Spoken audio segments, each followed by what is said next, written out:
If you're a landlord, property manager, or tenant anywhere in the United States, understanding habitability laws is one of the most important things you can do to protect yourself.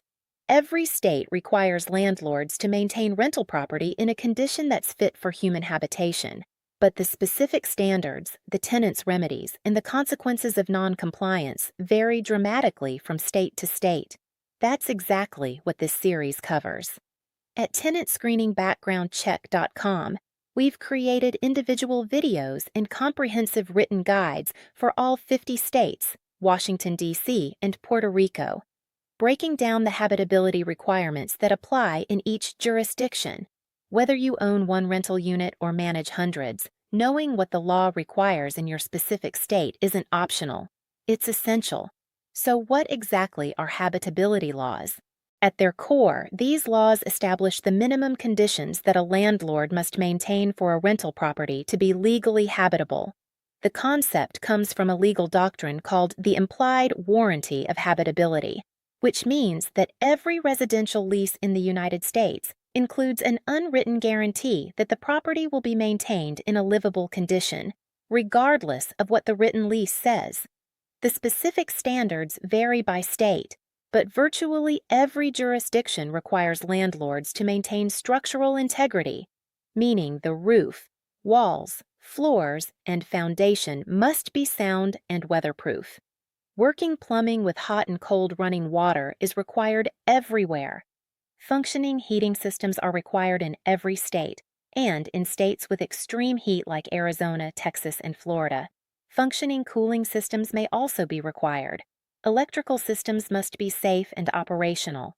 The property must be free from serious pest infestations. Smoke detectors and carbon monoxide detectors must be installed and maintained. Common areas must be kept clean and safe, and the property must comply with all applicable building, housing, and health codes. Where states differ significantly is in the remedies available to tenants when habitability standards are violated. And this is where the details really matter. Some states give tenants the right to repair and deduct, meaning the tenant can hire someone to fix the problem and deduct the cost from rent. But the rules around repair and deduct vary enormously. Some states cap the deduction at 1 month's rent. Others cap it at a specific dollar amount. Some require the tenant to provide written notice and wait a specific number of days before exercising the remedy. Some allow repair and deduct only for specific types of violations, and a few states don't allow it at all. Rent withholding is another common remedy, where the tenant stops paying rent or pays reduced rent until the landlord makes the required repairs. Some states allow tenants to withhold rent entirely. Others require the tenant to deposit the rent into an escrow account with the court. Some states have detailed statutory procedures governing rent withholding, while others rely on common law and leave the process less defined. Lease termination is available in most states when habitability violations are severe enough. If the landlord fails to make repairs within the required time frame, the tenant can terminate the lease and move out without further obligation. The notice periods and procedures vary. Some states require as little as 7 days' notice, while others require 30 days or more. Some states allow tenants to pursue damages in court for habitability violations, including the difference in value between the property as promised and the property as delivered, consequential damages for any injuries or losses caused by the conditions, and in some states, punitive damages for willful or egregious violations.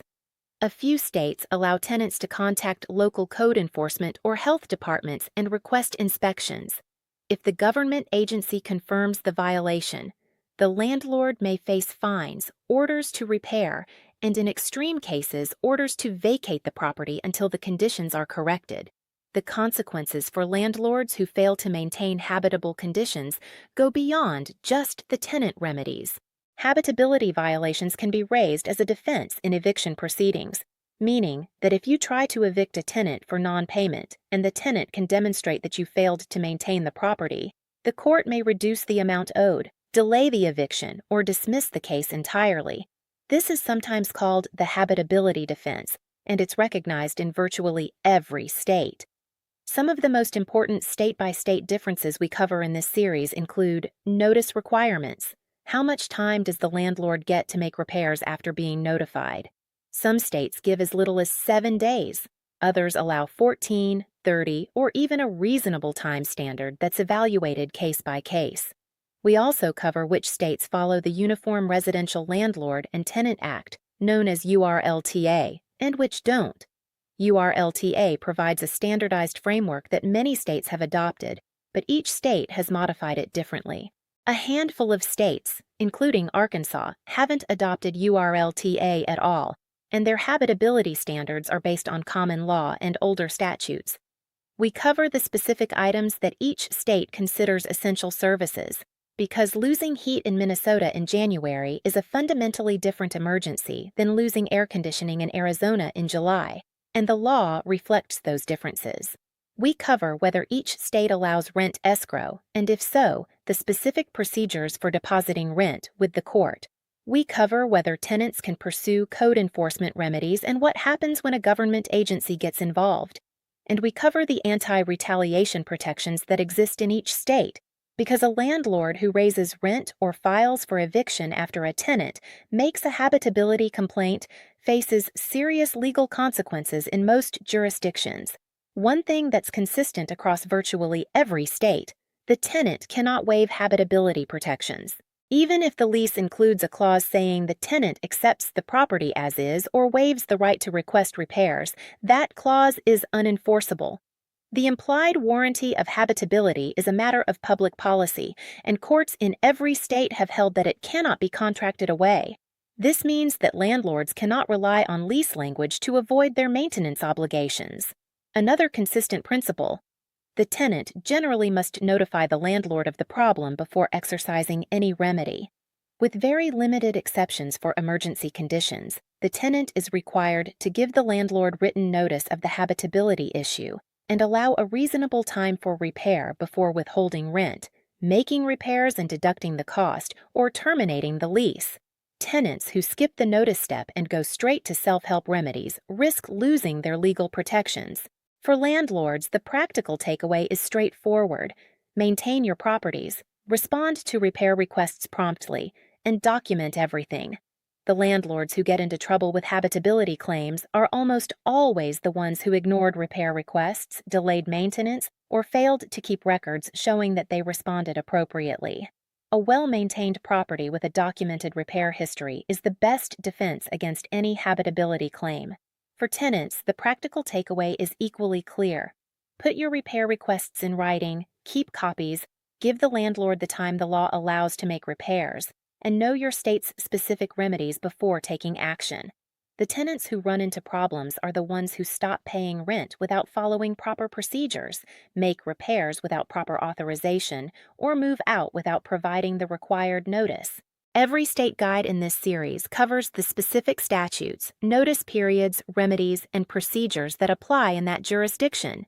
We've also included information about local variations, because cities like New York, Los Angeles, San Francisco, Chicago, and others have local housing codes that add requirements beyond state law. To find your state's complete habitability guide, visit tenantscreeningbackgroundcheck.com and look for our habitability laws by state page. We have all 50 states, Washington, D.C., and Puerto Rico covered with detailed written guides and video walkthroughs. Subscribe to our channel to get every state in our habitability law series, plus our lease termination laws, rent increase laws, and tenant screening compliance series. And if you need a fast, affordable tenant screening or background check, visit tenantscreeningbackgroundcheck.com. No account needed, results delivered quickly, and fully FCRA compliant.